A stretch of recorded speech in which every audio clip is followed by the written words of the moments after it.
अस्सलाम वालेकुम, welcome back to my channel. उम्मीद है सब आप गाइस खैर व आफियत से होंगे।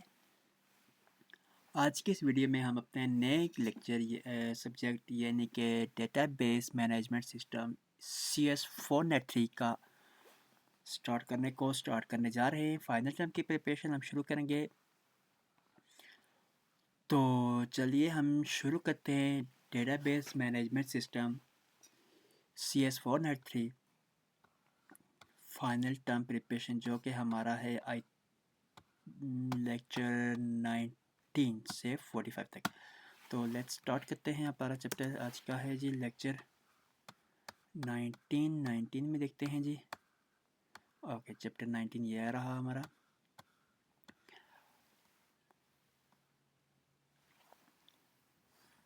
फंक्शनल डिपेंडेंसी क्या है जी? Nominalization is based on the concept of functional dependency. Of function dependency is the type of relationship between attribute. Nominalization किस पे बेस करता है? concept of functional dependency. Functional dependency क्या आती है? टाइप ऑफ रिलेशनशिप है बिटवीन किसके? Attribute के। नेक्स्ट, इसके लिए हम जो मैथमेटिकल इक्वेशन यूज करते हैं वो है ए डिपेंडेंसी बी आर फंक्शनल। इसको हम ए एरोहेड बी, इसको हम कैसे प्रोनाउंस करते हैं? A functional dependency of B R A determine B. ये इस तरह दो इसको हम प्रोनाउंस करते हैं और इसको मैथमेटिकली हम इस तरह लिखते हैं। नेक्स्ट है जी attribute of set of attribute on left side, यानी कि एट्रीब्यूट या सेट ऑफ एट्रीब्यूट जो लेफ्ट साइड पे हो उनका हम डिटरमिनेंट कहते हैं, एंड जो राइट साइड पे हो हम डिपेंडेंट कहते हैं उनको। ठीक है, ये दोनों में डिफरेंट है, एक लेफ्ट साइड पे और राइट साइड पे, जो याद रखना है। शार्ट क्वेश्चन या MCQs आ सकता है। इन्फ्रेंस रूल क्या होता है जी? Rules of inference for functional dependency called inference axioms. Reflexivity क्या है जी? If B is subset of A, then A determine B, then also this also implement that A determine A also hold। क्या hold करता है जी? इसका लिए हम लिखते हैं student name, student address depend करता है किस पे? स्टूडेंट नेम पे। नेक्स्ट देखते हैं नॉमिनल फॉर्म। नॉमिनल फॉर्म्स क्या है जी? Nominalization is basically a process of affecting organization data in a database। Organizing data, ये क्या करता है? एक ऑर्गेनाइजेशन डेटा को ऑर्गेनाइज करता है डेटाबेस के अंदर। There are two goals of normalization process के। दो गोल हैं। एनमेट करता है रिडेंटल डेटा को, एंड सेकंड है ये इंश्योर करता है the data independence make senses. Data independence make sense करता हो। फर्स्ट, इसके आगे से फॉर्म आती हैं। फर्स्ट नॉमिनल फॉर्म क्या है? A relation is in first nominal form if and only if, अगर एवरी एट्रीब्यूट, जो हर एट्रीब्यूट है, is single value for each triple. Single value each table हो तो वो है क्या? हमारा फर्स्ट नॉमिनल फॉर्म। सेकंड में क्या कहता है? A relation in second nominal form 2NF। ये याद रखना है, 2NF सेकंड नॉमिनल फॉर्म को कहते हैं if and only if it is in first nominal form. अगर ये फर्स्ट नॉमिनल फॉर्म में हो, and all non key attribute, और तमाम non key attribute are fully functionally depend on the key. Fully functionally depend किस पे कर रहे हो? की पे। तो लेक्चर 20 में हम देख लेते हैं जो इम्पोर्टेंट है जी, third form. Okay, third form में हमारा आता है जी अ रिलेशनल टेबल। एक relation table is a third nominal form 3NF if it already in second nominal form. अगर ये पहले से सेकंड नॉमिनल फॉर्म में हो, and every non key column is non translative dependent upon the primary key. Non क्या इस पे depend कर रहे हो? प्राइमरी की पे। ट्रांसलेटिव डिपेंडेंसी क्या है?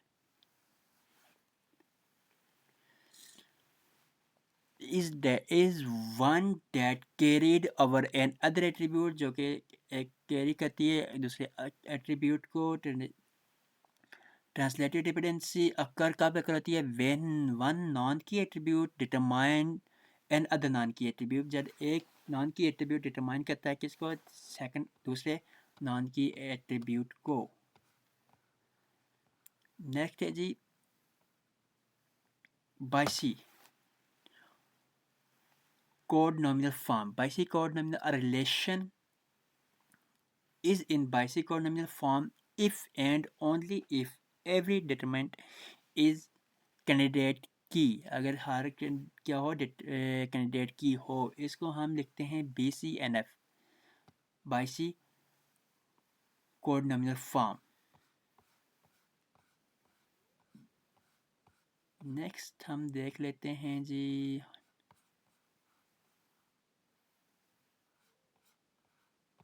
ओके चैप्टर 21 में से नॉमिनलाइजेशन समरी में नॉमिनलाइजेशन is a step-by-step process, एक step-by-step process है to make database design more efficient, database design को more efficient बनाने के लिए and accurate और accurate. A nominalization, a nominalized data, एक nominalized data help the database administrator को मदद करता है to maintain the correctness of the database की correctness को maintain करने के लिए. The nominalization is based on FD. nominalization किस पे बेस करती है? FDS को, FDS पे. नेक्स्ट देख लेते हैं जी हमारा क्या है इस चैप्टर में और कुछ important. I think first second nominal form हम ऑलरेडी कवर कर चुके हैं, थर्ड भी कर चुके हैं। फिजिकल डेटाबेस डिज़ाइन इसको हम करेंगे नेक्स्ट चैप्टर में। चैप्टर 22 फिजिकल डेटाबेस डिज़ाइन यहाँ पे आ गया। Physical design of a database is one of the most important phase. ये क्या है? एक इम्पॉर्टेंट फेज है इन कंप्यूटराइजेशन को ऑफ एन ऑर्गेनाइजेशन किसी भी ऑर्गेनाइजेशन की कंप्यूटराइजेशन फेज के अंदर बहुत ही इम्पॉर्टेंट होता है क्या चीज़? Physical design. There are number of important steps involved in physical design of database. इसमें बहुत सारे steps हैं जो इन्वॉल्व होते हैं।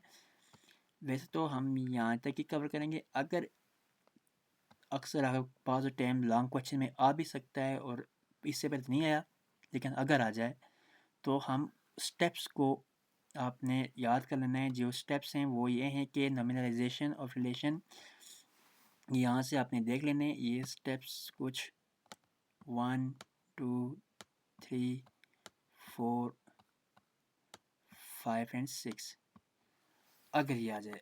वैसे तो आए तक नहीं आया, लेकिन एक बार आपने देख लेना है।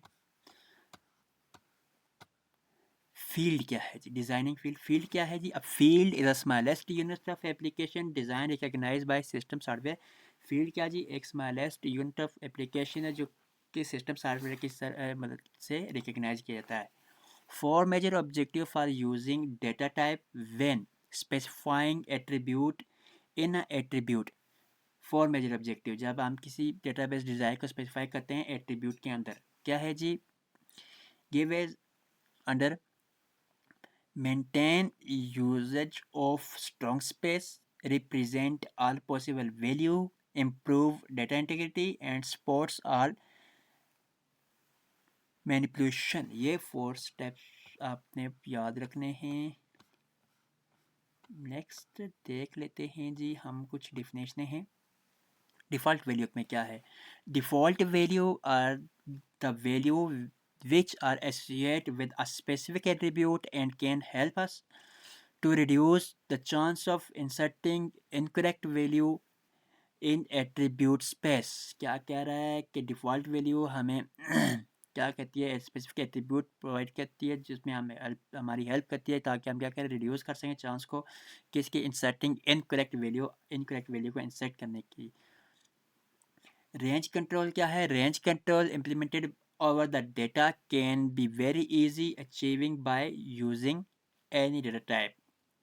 Null value as we already know that null value is an empty. Null value क्या है? खाली होती है and is direct from zero space and space zero, इसको हम zero भी कहते हैं। नेक्स्ट है जी referential integrity. Referential integrity mean to keep the input value for a specific attribute in a specific limit. specific attribute को specific limit के अंदर in comparison to any other attribute, किसी दूसरे एट्रीब्यूट का कंपेरिजन के लिए, ऑफ द सेम और एनी अदर रिलेशन, या किसी दूसरे रिलेशन में। 23rd है जी हमारा physical record of denominalization. Denominalization is a technique to move the from bigger to lower nominal form। एक टेक्निक है जिसमें हम क्या करते हैं, मूव करते हैं कहाँ से, हायर से लोअर नॉमिनल फॉर्म को, of database modelling, database modelling की, in order to speed up the database access. Database access की स्पीड अप करने के लिए हम क्या करते हैं, हायर को लोअर में फॉर्म में कन्वर्ट करते हैं। पार्टीशनिंग क्या, partitioning mean dividing a database into smaller part, यानी कि डेटाबेस का हम स्मॉलर पार्ट में डिवाइड करते हैं। इसके मेन पर्पस दो हैं, रिड्यूस वर्कलोड करता है और इंक्रीज करता है क्या जी, स्पीड को। इसकी जो टाइप हैं वो है हॉरिजॉन्टल पार्टीशनिंग और वर्टिकल पार्टीशनिंग। हॉरिजॉन्टल पार्टीशनिंग की यहाँ पे कुछ ख़ास डिफिनेशन नहीं थी तो इसलिए मैंने नहीं लगाई।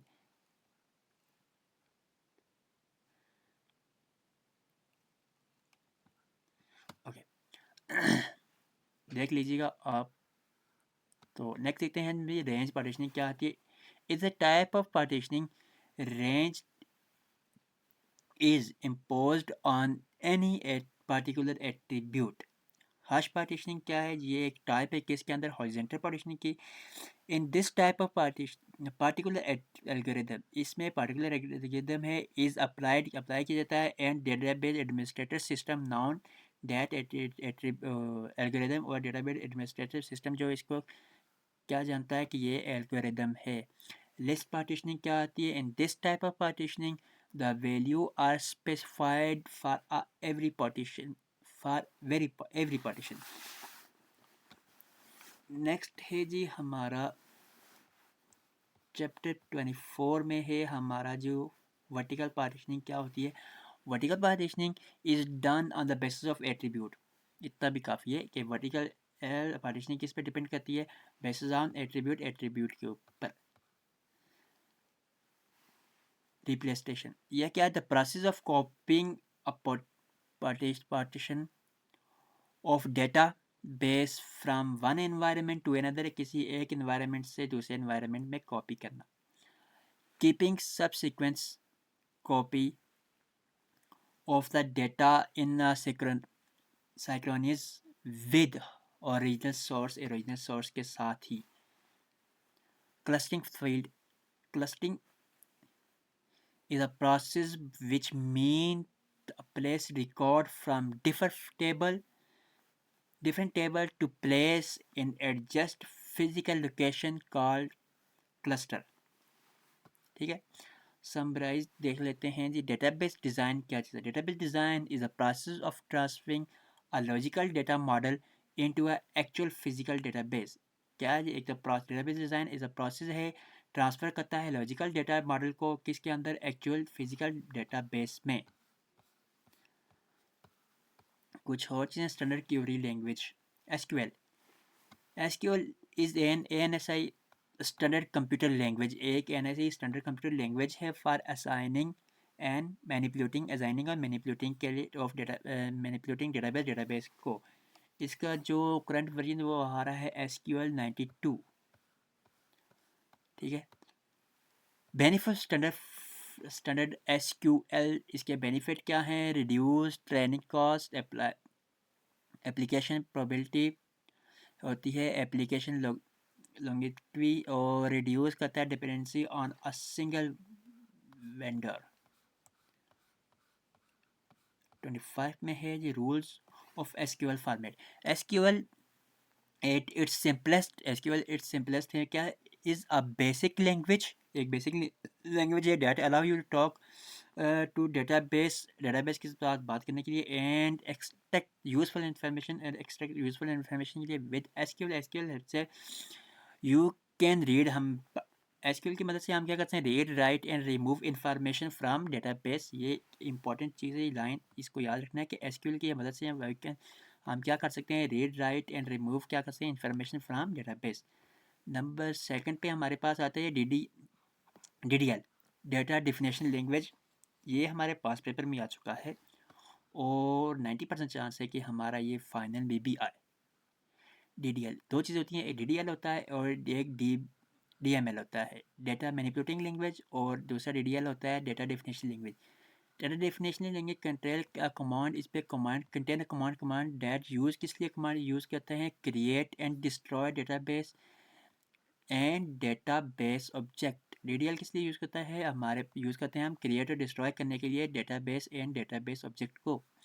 डेटा मैनिपुलेटिंग लैंग्वेज DML को हम क्या कर किस लिए यूज़ करते हैं, इंसर्ट करने के लिए, रिट्रीव करने के लिए एंड मॉडिफाई करने के लिए। किस चीज़ को, database contain with in it, जो डेटाबेस उसके अंदर होता है उसको हम मॉडिफाई करते हैं, रिट्रीव करते हैं एंड इंसर्ट करते हैं with the help of DML, data manipulating language.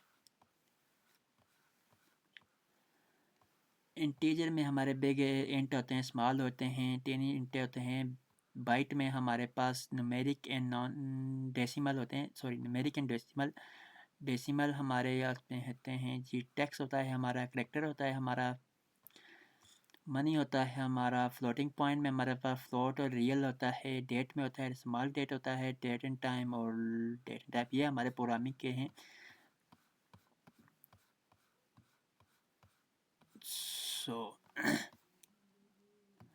ये थे हमारे आज के चैप्टर। अगर वीडियो समझ ना आई हो तो लाइक शेयर, सॉरी कमेंट में ज़रूर पूछिएगा। वीडियो अच्छी लगी हो लाइक शेयर और कमेंट करके ज़रूर बताइएगा। मिलते हैं नेक्स्ट वीडियो में, तब तक ख्याल रखिए। अल्लाह हाफ़िज़।